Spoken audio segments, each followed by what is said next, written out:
Hey guys, welcome back. Today we're going to talk about bubbles in your fuel water separator. Matter of fact, the reason why we're talking about bubbles in the fuel water separator is because I got a letter, not a letter, a comment letter, that's old school, a comment left on the YouTube page. The guy says he replaced the fuel water separator and now he has bubbles. So what we're going to do is we're going to talk about that, right? So anytime you replace a fuel water separator, just because maybe the fuel is high, or you might think that it's time for a new fuel water separator filter, which is fine. What you gotta do is always make sure is that the seal, one, take a little bit of the fuel, lubricate it, make sure the area is clean, because what happens is if you don't have a proper mating surface where the screw part here goes on the surface here, what it'll do is allow air to get in, and that's what will create your bubbles.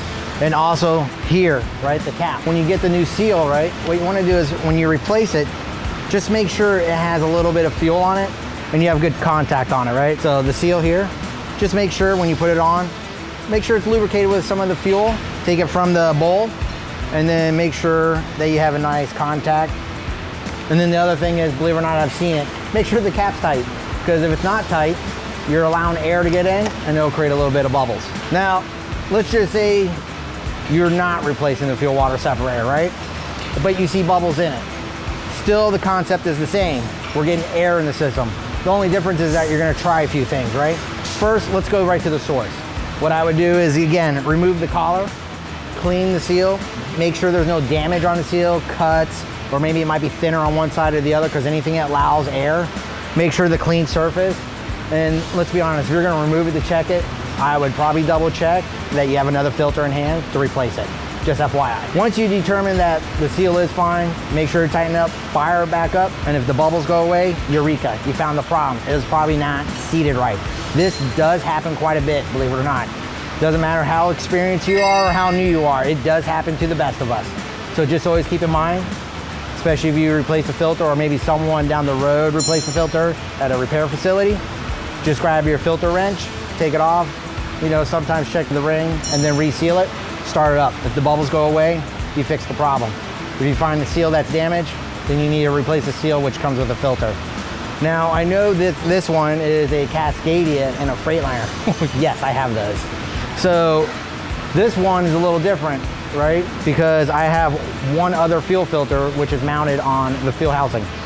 Anyway, sometimes the seal there could be not touching, and you would want to make sure that surface is also nice and tight. Make sure the filter is not loose. And then the other thing is, I'm sorry to say, you may have to crack it down and make sure that the seal is not broken. And then if everything looks good and you tighten it back up, again, no more bubbles. Now, let's say you did all that and you're still getting bubbles. Unfortunately, at that point, you may need to take it to a shop, because when we have, you know, a fuel rail system, we have those fuel line injectors. I don't want you guys to go ahead and use the method good and tight. You're actually cause more problems. Believe it or not, you have to put them to torque spec so we don't over tighten, you know, crush the washer at the end or make any other damage on the fuel rail. Just keep in mind, if it's still doing the same, please look for professional help and that someone that you know and trust. I will show you on a Freightliner DD15, you know, it has the 3 filters. You would do the same thing, right? You'll remove the cap and check the O-rings there and make sure it's properly seated as well.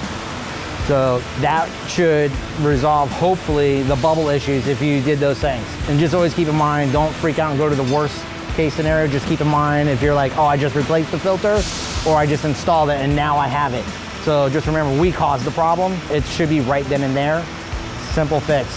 I've always had people got bubbles after replacing it and then start replacing fuel lines. That's not the case half the time. Half the time it's right where we started the problem. So just keep that in mind. It's gonna be cheaper that way. If you guys have any other questions or anything that you saw today, please leave me a comment at the bottom. If you guys like what you saw, pound that like button. And guys, I wanna throw more content your way. You guys gotta subscribe. We're gonna see you guys around in the next video.